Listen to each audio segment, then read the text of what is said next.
akkasitti nulachuutu waliin nutumeeti inni eessuma hiyyaa kunis ka'ee kutee anis booda guyyaa lama akkana taa'ee haasima inni isaa nama qabatu beektu jira takka garti ta'etti waatu humni chaa'u asirratti ni chaa'u takka immoo taa'amas namne ajaa'iba dhuga beekanii akkamitti taa'ee kanatti namne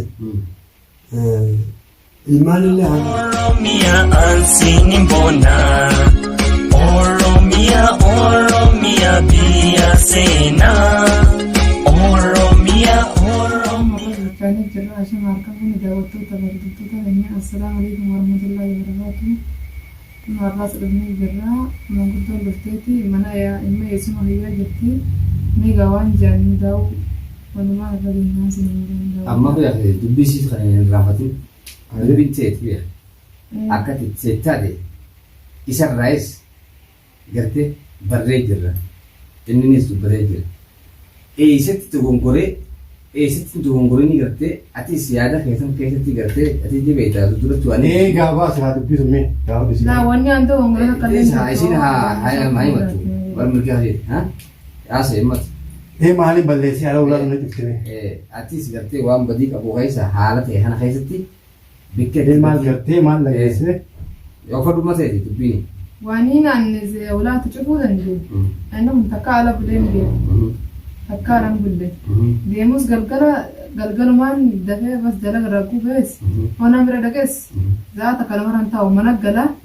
takka alan bulle takka ala tureen beeku kan ullee itti deemteen beeku halkan sadii fi guyyaa sadii guutuu kan bilbilin bakka kanaatiin jiran ayyaadina bakka kanaatiin buleena akka ayyaanne kan beesisin kan nutti nimi kan bilbilan nutti nimi guyyaa sadii fi halkan sadii ala bulee dhufetti mulaa dhadhee aanaan raabanaan jiru wanni akkanaatu ni taati guyyaa keessa ammaas duraan waa gaddeebee zaata kabalamaaf mana namaa dhage mana ibaluutiin jiraatiti nayyaadinaa jira tunundi maaltu fidere jijjiirama waan isa jijjiirame hin beekne sanii fi guyyaa sadii halkan sadii ala bullaani halaas eegattanaan dhufe eegan jijjiiramee kanaan bilbilin za'a kana illaa za'a tanaa guyyaa meeqala kabuu taate halaas waanni wannaatti kararra hin jiru dhalaa hojii deddeemu jira dhala maanni hojii deddeemsuun isaa haa baaftu halaas guyyaa sadii halkan sadii ala bulle namni biratti alan bulu hawaa jiraatanii malee jeetini aaree akkunni dhufee ulaa dhaddee ulaa dhaabanuu didee bakkuma waraabatu sanii deebii naan jee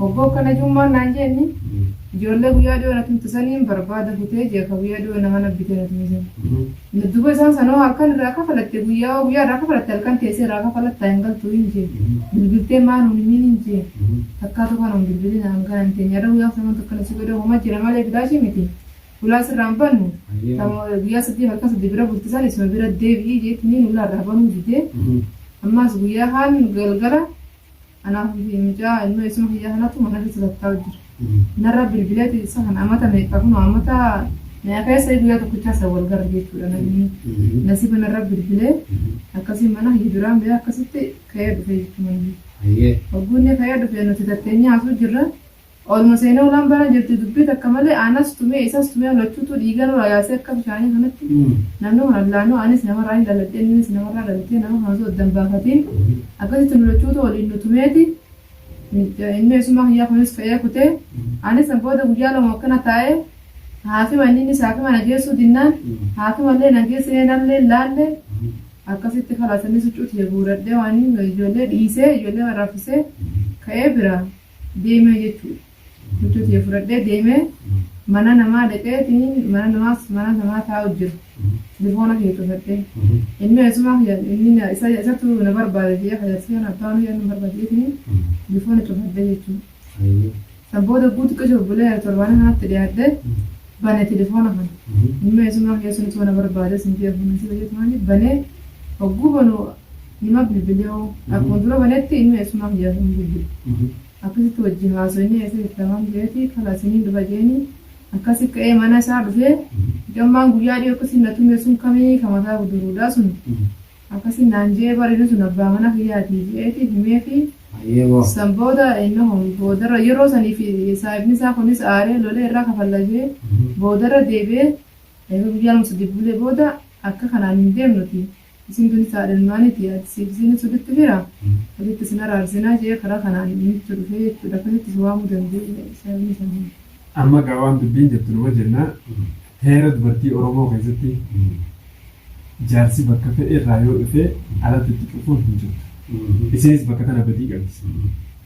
Haa ta'u Kasiin bilbille moo kasiin inni moo akkamitti akkana jedha waan isa mudatee hin beektu. anillee mirga irraa qaba. Waan isa mudateellee hin beektu bakka tanatti badiin ta'e isiiti.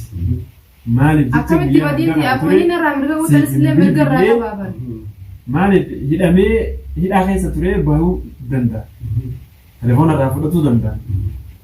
Maaliif ala turee silaa irraa bantee ol naqxee gaafachuun dirqama isirra jiru. Naan taaneen jeebartu beekatu sun. Akkuma mirga irraa guutan tanillee mirga irraa qaba gaafachuudhaaf itti aaree ularra cufuudhaafis mirga gamuushi. Dogongoree anullee anarra hin jiru. Dhageessaa dubbii sirrii jetteetiisi.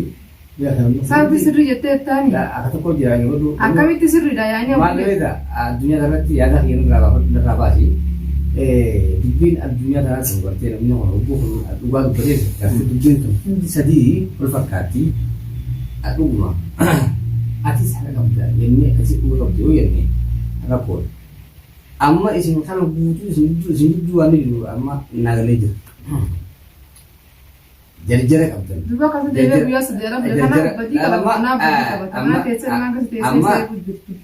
Ati xiqqoo sirrii bateeti cufuu tana galtee. Sirrii dhagaa dhibbattu sirrii maal kana nimicha yoo raasin qabin. Maal beektaa akkuma reengadda gartee innis jarjaraan dhufee gartee nama mana taa'u gartee dheessan ati jarjaruma saniini jarjar arraan oduu hubatin Aisyah dhufte jettee gaafii takkaan malatti ulaatti dhuftee jaarsa kee qabbanchuu halkan sadiif guyyaa sadeeranii kana waan bilbille moo.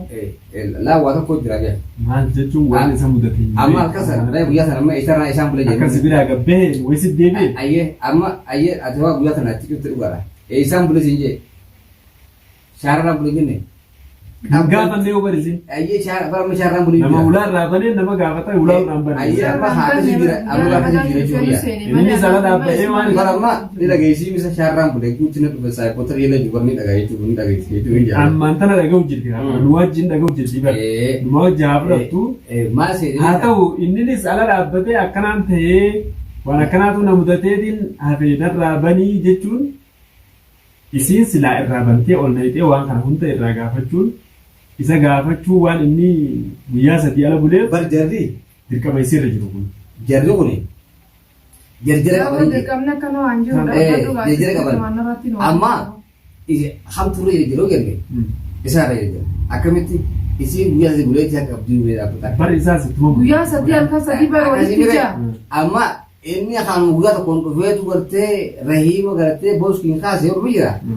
Dhuguma sana akka qabdi maaliif beekan. Bara ammas guyyaa sadii ala bulee halkan sadii sana taa'ee deebi'ee anaaf ilma eesuma hiyyaatis maratti dhufee nuti addunyaa kanarratti jaartiin ta'e jaartummaan ta'e yoo gartee ati laal akkana gabbaatii gartee eegata akka bultii jaarti jaarsa kan dara deemus hin feetu jaarsa manaa hin qabu bar guyyaa kasa guyyaa sagabbee malee maaliif beekta waan biraatii miti qalbiin namaatu qalbii dhiiraa darreedha agabbee gartee tabiraa kana dabre duba akka dhalaa kasii yaaddi beeku odoo gartee beekta odoo hanjamuu faana gartee walii ta'a namni kun kanarraa gartee namni kun beeka haruma sirra yaadu baa jira dhalaan haruma sirra abshaaraa jira kanama qabatu beektu jira takka gartee ta'etti waawtu jecha waawtu asbiraati jecha waawtu takka immoo akkanumatti gartee yaadaa fi oduumaa gartee waan akka walii galtiin jira sigaltee akka gabbeen gartee sanfaa biroo dhaqee gartee yaadni isiitii fi haalli isii akkasitti waliin ta'e natti hin deebi'u gartee meeqaa gartee kasi jaatamaa fuudhee waliin bi'a. Ala waa hundanaatu baasaa adimaaf dararte jettee meeqaa. Kana barbaadanii jechuun amma jaarsatti nama hannuu jamte amma. Abbaa ilmaan meeqaa fuutee baaftee. Guyyaa sadii harkaa sadii ala guyyaa sadii gabbee uraatu guyyaa sadii. Abbaa manaa kee akkamitti alatti dhiibee namaa kannita. Aboos. Sasura kennamee bara. Guyyaa sadii ala bulee dhufee. Mee mucaa usuma kee jira dubbatu jira maayet. Dubbii yaaboo si dagannee sirrii. Wanni dubbachuu balaas. Hayyee. Inni isii hojii jiraatti hin malu. Hayyee kamitti hin malee dhiboo. Kanatti. Hayyee. Humaatis itti namne. Ajaa'iba. Dhuga beekanii. Akkamitti itti namne. Kanatti itti namne. Ilmaan illee haa fidu. Akka yaa'uun agartanii agaraan innis haa fidu. waraqaa si qabarraa fuudhan. Namni waan humani adeera sii dhiistu. Adeera sii kan inni hin beekneestu. Yaani firri hedduu. Silaa ta'es ilmi eeysuma ilmaa wayya ilmi eeysumaati. Eeysuma isiisan silaa ta'es kanuma inni. Namni tokko jira. Nama lafee ilaalan malee lagee nama lafee ilaalan malee nama ta'eef ni dhaabbataaf nama jennee tilmaamu hin ta'u. Ati akkasii ilaaltaami?